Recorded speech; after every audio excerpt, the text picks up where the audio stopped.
Which service were you in? Army. Army. From what years did you enroll in? I originally went in the Army 89 to 92 when I was 17. I served in Desert Storm there. Okay. So you were inside Iraq now? Yes. Already? And then I got out. Yeah. Without any physical injuries? Got out of the Army and everything. Ah, you left the Army. What was your attitude to the Army then, when you went out? It was still good. Yeah, you know, I served, I had fun, made some great friends. Just ready to move on. You know, I wanted to go back to school and do some different things. See what was the next adventure of my life. And then you were around then you were only like 20 when you left? Yes. And what did you do then? At that time, the only thing that I was trained to do, besides a roller skating DJ that I did in high school with a mullet, was driving trucks, what I did in the Army. But then I was too young to drive trucks, because in the civilian world, they wouldn't insure a 20-year-old to drive a truck. So I did everything from roofing to railroad maintenance, maintenance at schools, radio. Every job you could think of. I did a roadie for a Fleetwood Mac tribute band. I don't know what that is. Rock and roll band. Okay. Yeah, Fleetwood Mac, the tribute band. Tribute. For what? Which band? For Fleetwood Mac. Oh, Fleetwood. Wow. Yeah. So you know all their music now? Some of it. I have a bad memory. What did you play? I didn't play. I was a roadie. I just helped set them up. Okay. Yeah. Oh yeah, I cannot play. If I tried to sing or play music, you'd all run away real quick. Okay, that's. I enjoy music. I enjoy all kinds of music. Cannot master any of them. Might go to a rap song maybe. I did write a rap that, but he constipated one time. Was that in California then you lived? Yeah. I'd have 4 jobs. Because are you from there originally? Right. Yeah. Yeah, and that's when I met my wife. We got married at 22. We have 4 kids. His, hers, and ours. That's how we roll.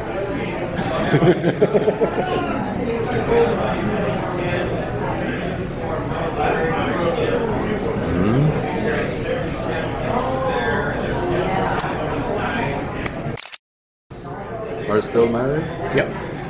Just made 18 years on Monday. It's 18 years. Kind of think it's like a kid, 18. I should kick her out and find a new one. Oh, it's not bad to say. And then this life with, how long did that go on? That went on till 2001, till 9/11. Okay. And then I was trying to go back in. My wife never wanted me to be married to any type of military uniform, policeman, nothing like that. Which I was trying to be a policeman at the time, but because I met her, I decided not to. And then I finally talked her into it. It was like a month before 9/11. I talked to her and let me go talk to a recruiter because she didn't think I'd be able to get in. She's about 30 years old, was too old. But I came back and said, I'm going in. To the Army recruiter? Yeah, I said the recruiter said he could help me. I'm going to go in. So we're in the process of doing that when 9/11 happened. And then that's when she asked me, okay, you can still change your mind, right? I said, well, technically yes. But knowing who I am and what I really want to do and realize I should have never got out in the first place and what I can give back to the young guys that are going over now, my experience, that I had to. So I went back in and did 3 more tours in Iraq. How many? 3. Okay. So, and the first was 2003 there? Yes.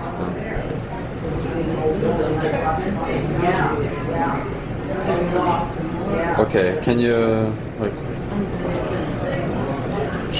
briefly describe the 3 tours? What happened? In the beginning of the war in 2003 is, most of it weighty in the beginning, for the month and a half there. The big surges rolled forward, it went so fast. I was in a great position because having the experience that I had, being my age, experience in life and in the military, what I can give to the lower ranks, because I had to start from scratch. So I was right there with the young boys, you know, being the old man. And of course, they call me grandpa and everything. So I had that experience that linked to them. But then the higher ranks, the ones in charge, also looked to me for my experience in the military to help them out. So it was a great position to kind of be in. I enjoyed helping the higher ranks. I enjoyed being there for those younger guys, being able to tell them, you know, what they might expect at the war and at home. You know, what's going on back home with the family, what to expect there, and the possibilities. So it was kind of a great place for me to be in. Met a lot of great Iraqis. I love going to other countries and learning their cultures and meeting the people. I'd say 99% were happy we're there, and that many people. 1% is a huge number. So you know the trouble at first. As a matter of fact, I ran into one guy in 2003. We were rebuilding the roads. A lot of the tanks ran over their side railings and stuff like that. So we were hiring them to work, to help back, you know. And we go out there and help guard them and everything. And I'm talking to one of the guys that spoke English, and he was translating for one of the other guys who was in Desert Storm. Turns out this guy, him and I are working together to rebuild Iraq. In Desert Storm, we were both in Basra fighting each other. Oh, yeah? Yeah. So he was in the... He was in a tanker unit, I was in a tanker unit in Desert Storm, in the same city. I was in artillery with the tanks. I drove a fuel truck, and he was in a tanker unit for Iraq. So in Basra, in the same city. And now you were like on the same side. Yeah, helping rebuild the country. It's just, I mean, there's so many stories like that that are just amazing that no one ever hears about. You know, they hear the bad news. It's just, there's so much out there. One of the officers that was fighting in this war, he ended up being our barber. In Iraq, he was our barber. He's cutting our hair for us in our base. He said that, you know, they were all gung-ho, like, oh, no, we're going to fight a war, what are we going to do? And then his friend got shot, and he turned around and ran the other way, took off his uniform, said, forget this. You know, they didn't know. They're just like us. The government tells them, you're going to fight, this is what's happening. They're news. They don't get all the news. They don't get the right story, what's really going on. So, I mean, a lot of great people, really smart. Did you have any? And then there was the second tour. Yeah, I went back from that war, or that tour, back Fort Bragg. A couple months, about 6 months later, I moved to Colorado, and was there for about 3 months. And we took off to Iraq again for another 13 months. That was with the 3rd ACR. We went up north in Telefar by the Syria border. And we were clearing that area in 2005, and we had actually surrounded Telefar, just kind of like they did in Fallujah. We just surrounded it with a big berm and went through the whole city because they had a lot of people coming from Syria, and they had like IED schools and stuff going on. You know, we cleaned out that area, that tour. That one, not too many incidents. Pretty safe, some IEDs here and there, some small arm fires, but everybody came back. And then the final. The final one, as soon as I got back from that one, they shipped me back to Fort Bragg. And I had some time at home, like 6 months with the family there. That one I was only in the country for a month and a half. Or not even, I'm sorry, 3.5 weeks. Not even a full month. And that's counting Kuwait and everything. Because when you get out there, you got to up-train in Kuwait. And then by the time I got to my unit, I was with them a week and a half when my Humvee got hit.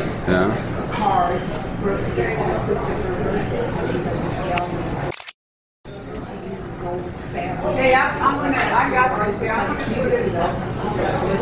That was just when was that? Where was that? And when was that? What time? April 07. Okay. It was just north of Baghdad at a Fob Warhorse. Sorry, in Fob Warhorse. Zagania was the Iraq town. And it was kind of our job there. We were helping out another unit. There was a riverbank that came out of the north end of Iraq and curved into Iran. What, Tigris or? No, it was a smaller one. I don't know which one it came off of, but it went into Iran. And so a lot of, of course, that's where all the vegetation is. So as they were scurrying them out of, into Baghdad, they would come up that river and hide in there and stuff. So it was our job to get them out of there. And how did this happen then to you? We were doing patrols one day. We go around and either bringing log packs, equipment, moving soldiers around from different camps. And it was the end of the day on that trip. I myself don't remember anything. I mean, I had coffee that morning. And now that I know, the only reason I remember two things technically because of two of the people that were in the Humvee with me. One is the only time he ever came out. Well, both of them was the only time they rode with me. The captain was the only time he ever came out. He wasn't in our company. And then the guy behind the driver, I remember picking him up, but I don't remember leaving the area. I remember pulling into the area where he was, picking him up, and we were going to bring him back in. And that's it. I remember having coffee in the morning and picking that guy up. And this happened about 5 o'clock in the evening. I woke up, I was in Texas. Yeah. They got me back in 72 hours.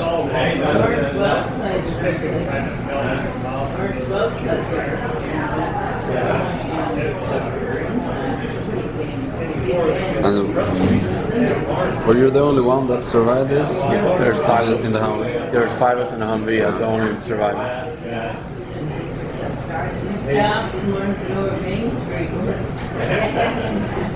So did you find out afterwards what actually how things? Yeah, I got. Were there any people that saw what's happened? Yeah, some guys saw it. First, I saw a report, and I was still like on a lot of medication at that point. And then later on, as years went on, getting to meet the other guys, I would go back and visit guys at the base. But the guy who actually ran up and extinguished my flames and everything, he didn't want to talk to me for a long time. He kept avoiding me because he thought I was going to blame him, like he could have did something better. He was really at survivor's guilt. We lost 22 guys that tour.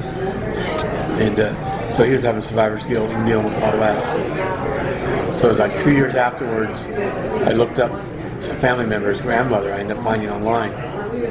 Gave her a call. And I didn't know who it was. I didn't know his grandmother. I just was looking at the last name, tried to find his hometown. I knew where he was stationed at the time. They were friends, but I didn't want to pop up on him. But I wanted to thank him. So I told his grandmother that I'm looking for him because I want to thank him. And this was 2 years after it happened. I figured hopefully he had enough time and he could talk to me. And he said, I was lucky. I said, thanks. If I would have said I wanted to talk to him, he said he wouldn't have called me. But he called and we talked for maybe 15 minutes. I didn't want to grill him. I was happy to thank him. I wanted to make sure he was ready. You know, go talk. I figured I'd get more information later. Then it was a year after that when I went to Missouri and got to thank him in person. Got to meet his family and everything.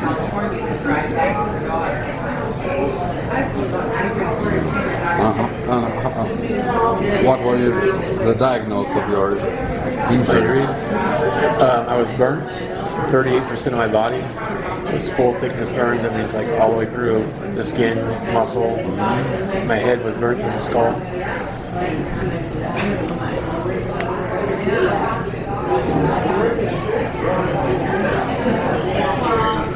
You know, broken clavicle, facial fractures. But what is this burn? Was it from the after the explosion? The Humvee caught on fire. So the gas went on fire. Was it from that the burn? Yeah, we had other weapons inside the vehicle and stuff like that. So all that ignited. I don't know if they had anything on the bomb itself. It was buried underneath a concrete road, you know, a cement or regular asphalt road.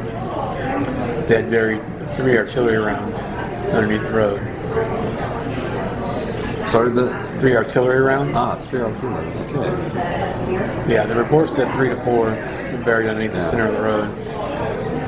They had found the wire leading back to the Terrence in the house where he was waiting, like a little deer stand, you know. Okay.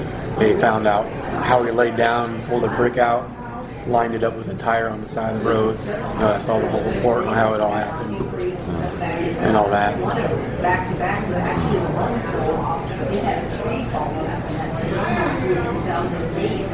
Yeah, I guess we'll talk about that also tomorrow.